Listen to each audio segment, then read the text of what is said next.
Morning. पुढच्या बुलेटिनकडे वळतोय. पुढच्या बुलेटिनमध्ये महाराष्ट्रातल्या गावकोसातल्या काही महत्त्वाच्या घडामोडी. सुरुवात हेडलाईन्स. हेडलाईन्स प्रायोजक राम बंधू लोणचे. आता प्रत्येक जण जिंकेल.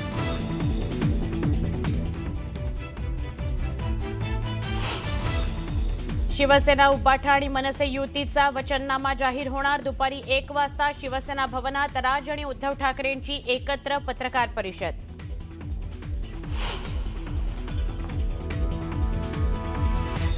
मुंबई महाराष्ट्रापासून तोडायची कुणाची हिंमत नाही. मुंबई कुठेही सरकत नाही तर यांची बुद्धी सरकतीये. मुख्यमंत्र्यांचा ठाकरे बंधूंवर हल्लाबोल.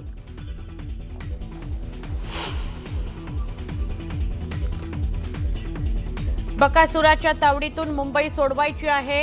यांचा मराठीचा नाही तर मलिद्याचा. जनतेनं बँड वाजवल्यावर ब्रँडची आठवण आली. एकनाथ शिंदेंची ठाकरे बंधूंवर टीका.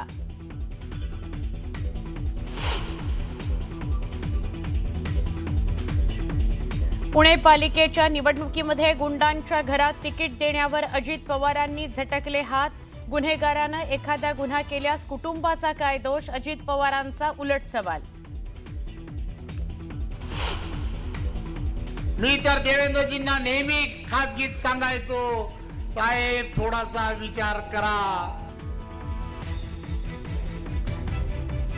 अजित पवारांच्या महायुतीतील सहभागाबाबत रवींद्र चव्हाणांचा गौप्यस्फोट.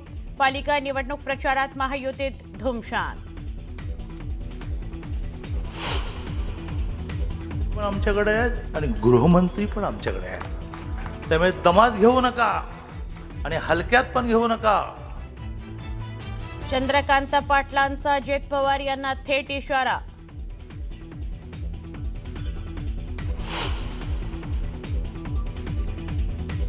बांगलादेशात हिंदूंवर अत्याचार सुरूच. हिंदू पोलीस अधिकाऱ्याची हत्या. 2 दिवसांपूर्वी जिवंत जाळलेल्या चंद्रदासचाही उपचारादरम्यान मृत्यू.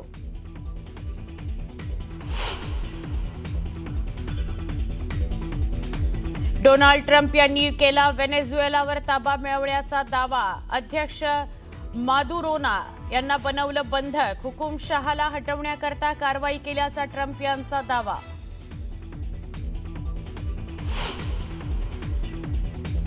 बंदी बनवल्यानंतर व्हेनेझुएलाचे अध्यक्ष मादुरोना यांना आणलं न्यूयॉर्कमध्ये. डोळ्यावर काळी पट्टी, कडेकोट सुरक्षेत आणण्यात आलं मादुरोना यांना.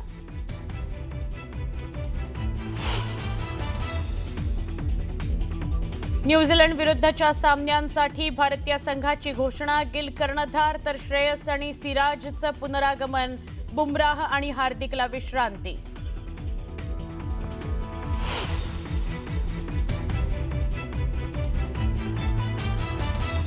भारतीय क्रिकेट संघाचा बांगलादेश दौरा होऊ शकतो रद्द. केकेआर संघानंही वादानंतर बांगलादेशच्या मुस्तफिजुर रहमानला दाखवला बाहेरचा रस्ता. बांगलादेश बोर्डानंही IPL बॉयकॉटचा केला निर्णय.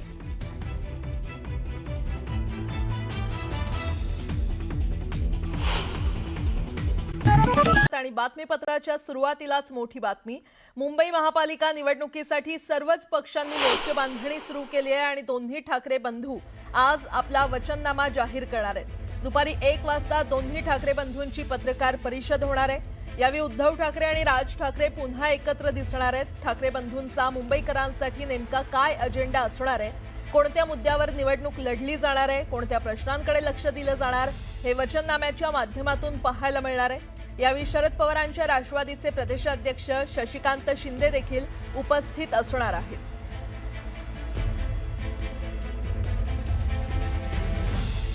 तर आज ठाकरे बंधूंकडून वचननामा जाहीर करण्यात येणार आहे. दुपारी 1 वाजता दोघांची पत्रकार परिषद असणार आहे. त्यामुळे मुंबईकरांसाठी ठाकरे बंधूंचा नेमका काय अजेंडा असणार याकडे आता सगळ्यांचं लक्ष लागलेलं आहे. ठाकरेंच्या वचननाम्यामध्ये मुंबईकरांसाठी काय असणार हे देखील पाहणं महत्त्वाचं ठरणार आहे.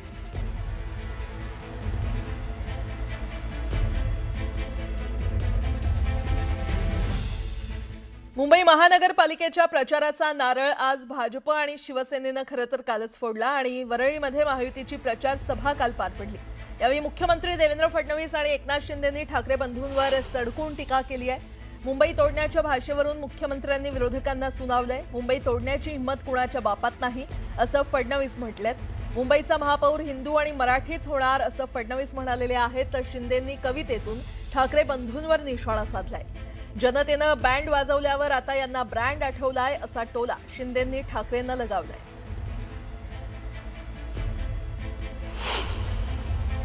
मी आज वेगवेगळ्या ठिकाणच्या सभा करून मुंबईमध्ये उतरत होतो, त्यावेळी डोळे फाडून फाडून बघितलं, मुंबई कुठे गेली का, मुंबई कुठे तुटली का, मुंबई कुठे सरकली का.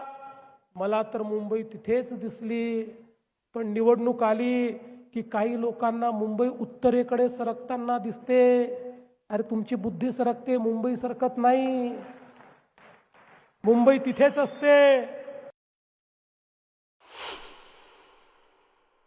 अरे हे मुंबई महाराष्ट्रापासनं तोडण्याची हिम्मत कोणाच्या बापाच्या बापाच्या बापातही नाही.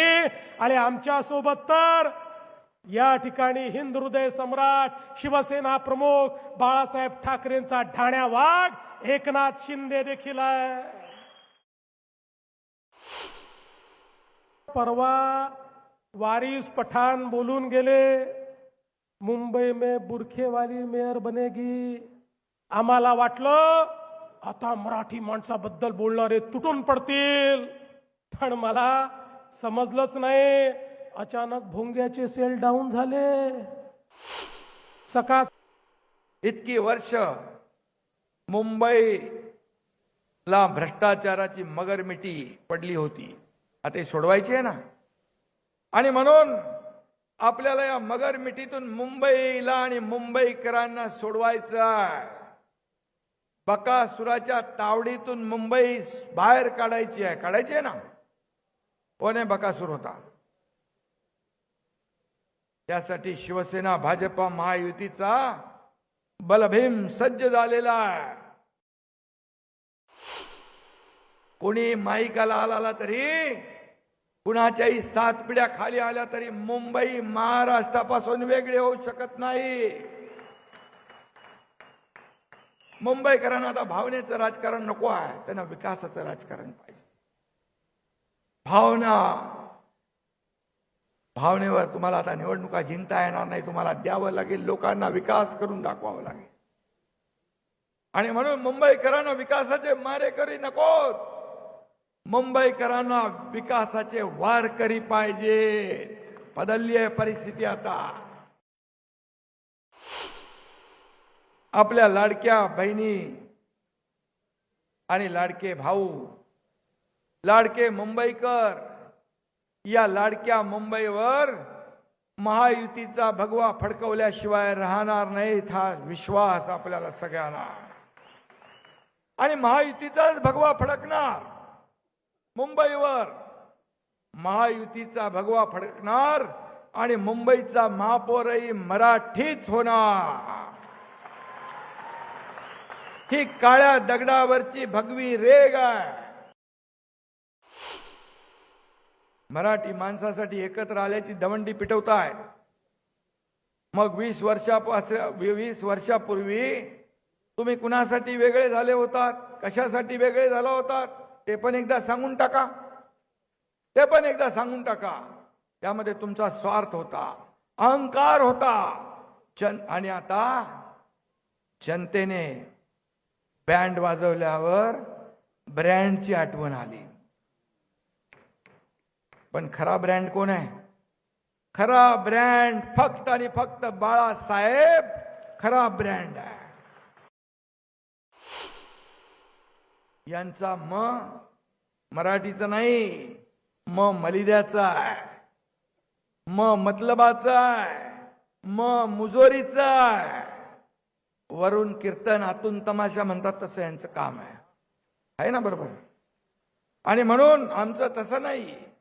आमचा मराठीचा आहे, आमचा महाराष्ट्राचा आहे, आमचा महायुतीचा आहे. हा फरक आहे त्यांच्यात आणि आमच्यात. मला आपल्याला आज एवढंच सांगायचं आहे की जे केलंय ते आपल्या नजरेसमोर आहे. आम्ही केवळ बोलणारे लोक नाही आहोत. खरं म्हणजे काही लोक करून दाखवलं असा बोर्ड लावतात. त्यांना विचारा काय करून दाखवलं? भ्रष्टाचार करून दाखवला, अनाचार करून दाखवला, दुराचार करून दाखवला. पण आम्हाला सांगण्याची आवश्यकता नाही.